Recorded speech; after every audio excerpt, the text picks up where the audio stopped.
Welcome back, guys. So in the last video we have discussed the byte pair encoding algorithm. In this video let's discuss about the implementation of algorithm with an example. So let's suppose we have a corpus, and from the corpus we have identified the unique words through the pre-tokenization technique, and let's say the corpus has the following unique words, that is the hug, pug, pun, bun and hugs, and each of the word has appeared this many times.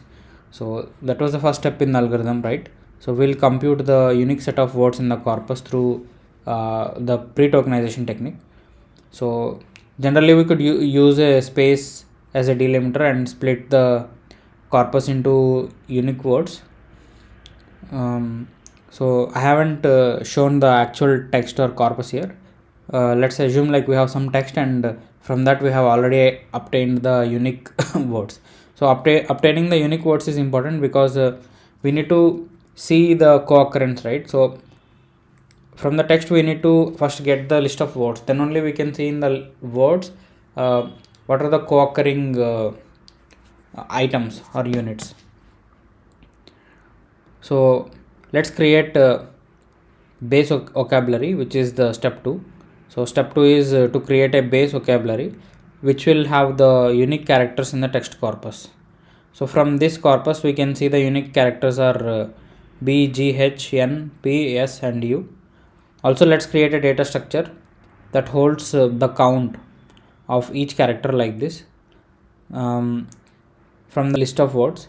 So it's easy, just we split the words based on the current vocabulary and tokenize it, like we have H, U, G separately, and each of them appears 10 times.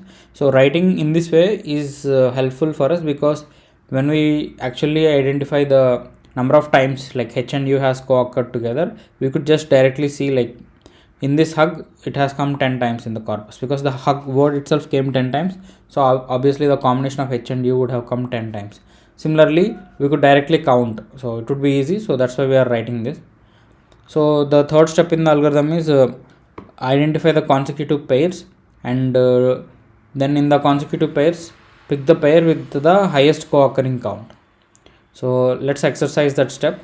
So from this corpus, if we write all the co-occurrences happening, you could see from hug we get HU occurring together and UG occurring together. So HU and UG each occurring together, and each of them has, so HU has appeared 10 times in the hug, so that's why I have written 10. And so first let's enumerate all the co-occurrences, then we'll see how many times, we'll count it later. So I have written HU and UG here, and in the pug it's PU and UG. UG we have already enumerated, so PU is a combination of P and U that has co-occurred. And in the pun it's PU, which we have already listed, and UN is the new combination, so that we have listed here. And we have BUN, and that BU and UN has co-occurred. So UN we have previously enumerated, so I'll add BU here. Then the last unique word is hugs, and that HU we have already enumerated, UG we have already enumerated. UG has appeared here and HU has appeared here, so the remaining one is GS, so I'll list it here. And let's count the co-occurrences. If we see HU has appeared in the hug and hugs, and in hug HU would appear 10 times because the hug appeared 10 times, and in the hugs HU would appear 5 times because the hugs word itself has appeared 5 times. So that would be 10 plus 5, 15.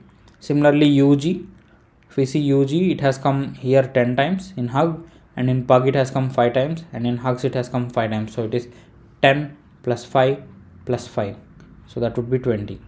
Similarly I have counted all the other co-occurrences, and the top most frequent co-occurrence is UG, which is the most frequent pair. So now we will combine this co-occurrence and create a new token and add it to the vocabulary. So the next step that we have listed is merge the most frequent consecutive pair as a single token and add it to the vocabulary, and also save the merging rule, that is this combination of the tokens, that is U and G. This is a merging rule that U plus G would give UG. So we use this merging rule when we try to tokenize a new text after we are done with the byte pair encoding algorithm. So the fourth step, we have, so UG is the most co-occurring combination, so we have added that to the vocabulary. Accordingly, we have updated the corpus. Wherever we have UG, we have updated with U and G together. So previously in the hug we wrote HUG separately 10 times. Now we have written it like H and UG appearing 10 times. Similarly in pug and similarly in hugs.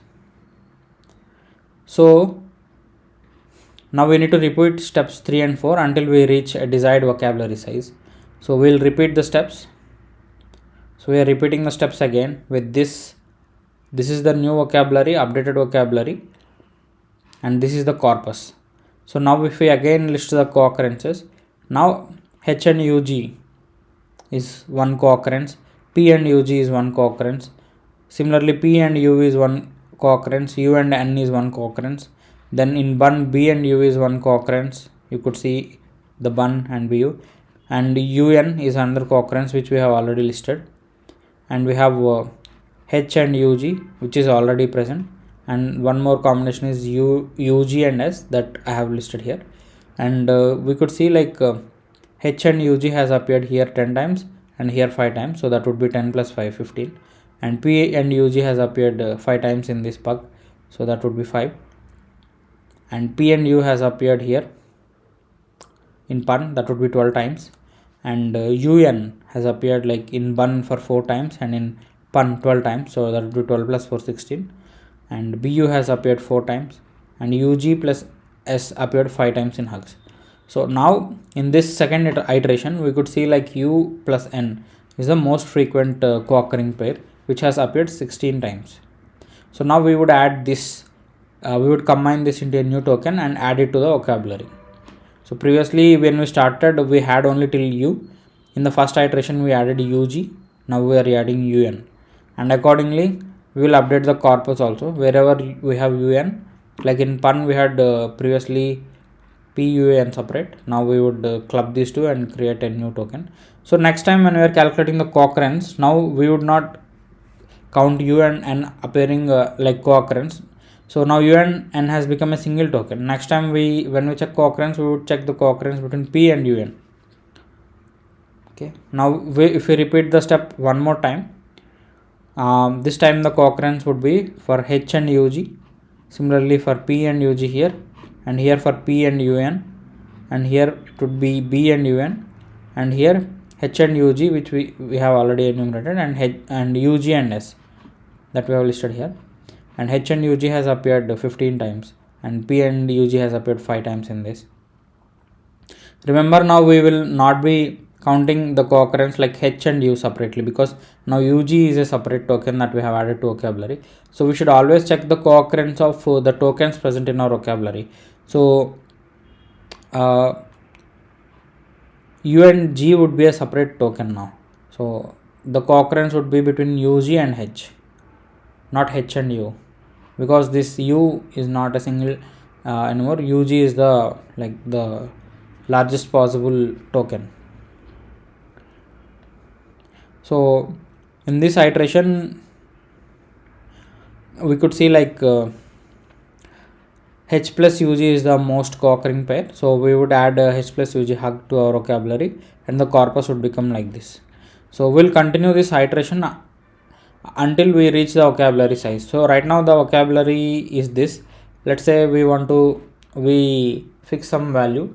Generally that is decided before starting the byte pair encoding technique. Let's say we want vocabulary size to be some X. So we wait until we reach that vocabulary size and then we terminate the byte pair encoding. And we have learned the merging rule. So actually we need to save this U plus G equal to UG. This is a merge rule that we have applied and created this token, right? And similarly for UN and similarly for hug. So we need to save those. So like H plus UG is one merge rule. We need to save those and we will use that only to tokenize a new word. So let's say we have stopped here and this is the vocabulary we have, and suppose we have a new word bug. Now we have list of vocabulary. Now we need to tokenize the bug. So initially we split the bug at character level B, U, G. Then we see the merge rules available. We have a merge rule like U plus G would give UG, so we would apply it. So we have B, so the tokenization of bug will be B and UG. So all the tokens that we get at the final should be part of this vocabulary. And if we see mug, there is no M in our vocabulary, right? So initially when we split it would be M, U, G, and for M we don't have any token, so it would be replaced with an unknown token. And for UG we have a merging rule, so we will apply that and create a token UG. So this is how we apply the vocabulary and merging rules to tokenize a new word in the corpus that we get. So let's stop here. In the next video we'll see how to implement byte pair encoding in Python. Thank you.